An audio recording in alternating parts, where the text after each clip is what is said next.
hojii gaazexeessummaa kanan jalqabe galatoomii jalqaba raadiyoo Itoophiyaa qophii afaan Oromoo irratti jalqabe hirmaattuu ta'een jalqabe miindaa malee jalqabe miindaan naan kaffalamu ture 89 sanarraa jalqabe sana booda televizyiniitti oduuf dubbisuu fi bashannanaan seenee achumarraan gara ammammoo itti tajaajilaa ture OBNs hojjedheera Faanaas hojjedheera ammas hojjechaa jira sana booda gara multimedia mataa kootii yookaan immoo dhaabbata beeksisaa fi bashannanaa Zinnaash Olaanii banadhee ittiin hojii hojjechaa jira jechuudha. Gara bal'ina hojii keetiitti tun deemin dura jalqaba gaafa gaazexeessummaa jalqabee mindaa malee jalqabee jette namni kaffaltii malee waan tokko yeroo hojjetu hojiin gaazexeessummaa hojii guddaadha sagalee uummataati namni mindaa malee hojii tokko yeroo jalqabu waa tokko yeroo hojjetu fedhiirraa ka'eetu jaalala hagam ga'u qabaatteeti gaazexeessummaadhaaf mindaa malee jalqabee yeroo jettu. Jaalalichi jaalala afaan Oromooti, jaalala seenaa Oromooti, jaalala duudhaa Oromooti. Maaliif jennaan afaan biraa namoota hedduutu ittiin dubbata miidiyaattis bal'inaan sa'aatiin bal'aan kennameefii hojjetama ture. Ani immoo namoonni baay'eenis asin ba'anii jiranii namni baay'ee sirratti hirmaatu yoo hirmaates immoo sababa maallaqa hin qabneef sababa fudhatama hin qabneef sababa afaanichi badaa hamma kana ol ka'ee fudhatamee akka saba bal'aa ta'uusaati naannoo bal'aa ta'uusaatiitti waan hin fudhateef isa kana xiiqii keessa nagashee tola hojjedhee bor yoo lafti bari'e bor yoo nagaa ta'e bor yoo afaan kun akka afaanitti ilaalame duudhaan kun akka duudhaa akka seenaatti ilaalame gaaf tokko naa kafalama seenaan na kafala jedheen hojjechaa ture sana booda kanuma xiiqii tuna keessa ture kanaaf hin hojjedhe xiiqii jaalala fedhii eenyummaadha jechuudha kan tolona hojjechiise. Gaazexeessituu Zinnaash hojii gaazexeessummaa kan jalqabde 12 ol ta'uu nuuf himtee jirti. Umurii dargaggummaatti gara gaa'ilaatti dhufe mindaa xiqqoo abbaan warraa koo qabuun jiraataa turree ka jettu gaazexeessituu Zinnaash gargaarsa gaazexeessota isee dura turaniitiin gara raadiyoo Itoophiyaa dhaquudhaan hirmaachuu jalqabuu ishee dubbatti. Daqiiqaatti qarshii 2 nuu kaffalu turan jette. Gaazexeessonni gara uumama kanaatti isee waaman eenyu faati? Galatoomi ani gara magaalaa Finfinnee kanan dhufe yeroo masalayyuu ijoollummaatti waan ani heerumeef abbaa warraa koo wajjin ture. Garuu immoo mindaa isaa xiqqoo waan turteef an of danda'uudhaaf hin olii gaddinee beeksisa laalaa ture.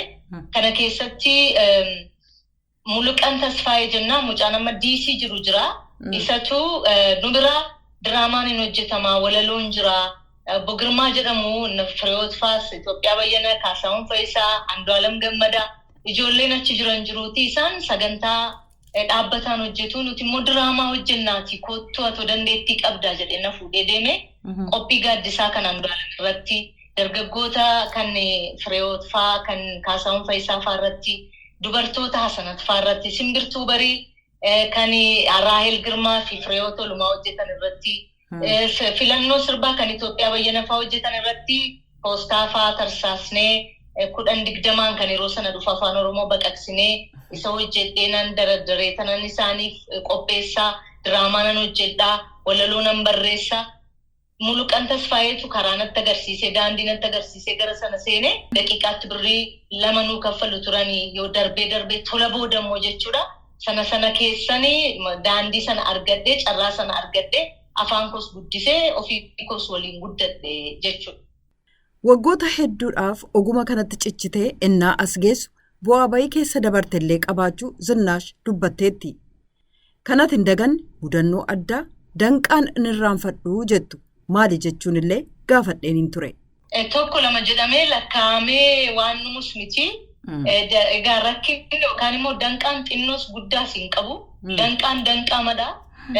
Akka dhuunfaatti televizyinii irratti oduu dubbisanii yookaan immoo sagantaa dhangaa beeksisanii ba'anii awutoobisiidhaan deemuu maaliif jennaan maallaqni nun ga'u birriin nan ga'u ture. Akka garaa ofii waan uffatan bitatanii uffachuu dhabu, waan barbaadan nyaachuu dhabu, akkuma namaatti wal qixxaatanii jechuudha. Sababa xiqqeenya maallaqa yeroo sanaatiin sababa immoo mooraalii yookaan immoo haamileen jabaadhaa jedhu jirreef afaanota keessaas akkuma laayyootti callumadhee kan ilaalamu afaan biraarraa yoo hafe hambaa afaan biraarraa fuunee waan hojjennuuf waan hojjetamu hundumaa dursi kan laatamu afaan biraatiif sun hundumtuu akkati duubatti deebituu fi akka garaan si hammaatu akka maal ana duwwaatu kanaaf dhaabbataa akkati jettu kan si godhu wanta baay'ee jira. Isa kana lakkaa'ame mayyuun dhumu garuu anaan kan garaana dhiphisee fi kan na boossisee kan danqaa guddaadha jiru akka sabaattis akka dhuunfaattis yeroo dhangaan afaan Tigree fi afaan Oromootu ture yeroo sanaa yeroo dhangaan hadhaabbatu kana booda jedhame anabbitoo kabbadan darbii godhee kutaa tokko dhiyeessee kutaa lammaffaa isaa torbanitti deebina jedhee achumaan achi sagantaan utuun mari'atiin dhangaan addaan citee sagantaan afaan Oromoo addaan cite san yeroo sanan akka malee garaan na hammaate mudannoo san dhuunfaatti rakkadhu san dhuunfaatti maaliif jennaan dhuunfaatti waan rakkattu namni hundumtuu rakkataa hojjetee keessaa ba'a. Inni akka sabaatti garaana hammeesse isa kanadha. Kanan irraanfannis hojii keessatti isa kanadha. Qophiin dhangaa Oromoo qofaa biratti osoo hin taane namoota afaan Oromoo dhaga'an kanneen biroo kanneen afaanichaan dhageenye immoo daawwatanii maal jechuu akka ta'e hiika kanneen gaafatan birattillee jaallatamaa ture. Maali sababaan addaan citeef? Zinnaash akkas jetti. Sababa isaa nutis hin beeknu turre. Nutis qodaa akkuma dubartii qodaa isheetuun qadaaddatiin manaa bahi jedhamtee baatu. Kanan lakkaa'u maaliif jennaan torbanitti walitti deebina jettee nama beellamtee yeroo gaafa wiixataa dhuftu sagantaa dhangaa jedhamu kana booda hin jiru yeroo jedhamtu nutis hin beeknu itishinii walitti guurree yeroo sanan namoota baay'ee jiru kaasuu laggasa mul'ataa dhugumaa ijoollee baay'ee jiru warquu gaaddisa nama baay'ee jira maqaasii dha'ee fixuu hin danda'u kiruu afaan Oromoo sana hundaatu na'ee bitintirree waan lafa lidnu dhabnee waan jennus wallaallee namatti himattu hin qabdu yeroo sana hoogganaan Ayaas Gadoon ture isaantu dhaabbate jedhanii iddii isaan dhaabbatu yeroo jedhan afaan lamaanuuti afaan Tigrees afaan Oromoos sana booda nuti nama gaafannus hin namne olii gadi fiignee hin dhiisne akka tasaa OBN banamee ture gara sana namoonni deemanis jiru achi deemaa fa'aa wanti jedhu jira. Walumaa galatti sati na gaafatteef sababni isaa nutti hin himamne tu nutti himamee kabaja ture. Utuu nutti himamee seeradha ture sirna ture. Uummatichaaf kabaja dhabuu isaaniirraa kan keessuma sila sitti hime nun mariisisne nutti hin himne hin jiru kana booda qofa nuun jedhani waan ta'eef amma har'aattuu hin beeknu sababa isaa ammuma har'aattuu noo. Kana maalidha too itti natti himte kana jedhe sitti himu. Tilmaami yoonaan jette malee. Tilmaamuun immoo namas burjaajessuu ta'a waan ta'eef hin ta'u. Gaazexeessituu Zinnaash oguma kana cina barnoota seeraallee barachuu ishee dubbatti. Yeroo ammaa gaazexeessummaa itti fufte moo hojii kabiroo hojjetaa jirti? Deebiin Zinnaash. Amma isuman dura hojjechaa jira yoo fiilmiin dhufes hin barreessu hin qopheessu malee fiilmii irratti taatee ta'e nan hojjedha. Kan biraa diraamaas nan hojjedha beeksisa nan dubbisaa nan barreessaa nan qopheessaa akkasumas faanaadhaa miiltoo faanaa kan jedhamu sa'aatii tokkoof kan qilleensa irra turu shoo sana nan gaggeessaa akkuma oduuti. Ofii koofis sagantaa safuu seeraa jedhamuuf seera irratti kan xiyyeeffatu. Daqiiqaa 25 torbanitti al tokko sagantaa qilleensarra oolu televezyiinii faana sagantaa afaan Oromootiin sanbadduraa galgala darbaa isas nan hojjedha dhuunfaa kootti dookumantarii adda addaa ivantii nan qopheessa orgaanaayizing godha yookaan nan qindeessa waltajjiis nan gaggeessa MCdha hojiin koo baay'eedha teelerratti ambaasaaddara 994 afaan Oromootiin hafteen herrega keessanii kan jedhee addaarri irratti dubbatu ana dhaabbilee adda addaa kan akka baankiiwwan adda addaaf IVR natu hojjeta. Amma mudoo kana Itoophiyaan Idol sagantaa jedhamu irratti filatamee warrumti Idolicha qopheessan ETV na filatanii amma daanyaa yookaan immoo haadha seeraa Itoophiyaan Idol ta'ee hojjechaa jira. Hojii baay'een hojjechaa jira jechuudha dhaabbatuma koo jalatti. Dhaabbati koo maltiimiidiyaa Zinnaash Olaanii jedhama. Yeroo ammaa qophii addaa safuu seeraa jedhu televezyiina faanaa irratti dhiyeessuun torbanitti dabarsaa jiraachuullee nuuf himteetti Zinnaash. Qophiin safuu seeraa maal irratti fuulleffata? Gaaffii jedhuuf ennaa deebistu. Safuun seeraa safuu fi seera akkuma jecha isaarraa dhageesse safuu jechuun kan uummanni silaa ganama safeeffatee ittiin jiraatu jechuudha.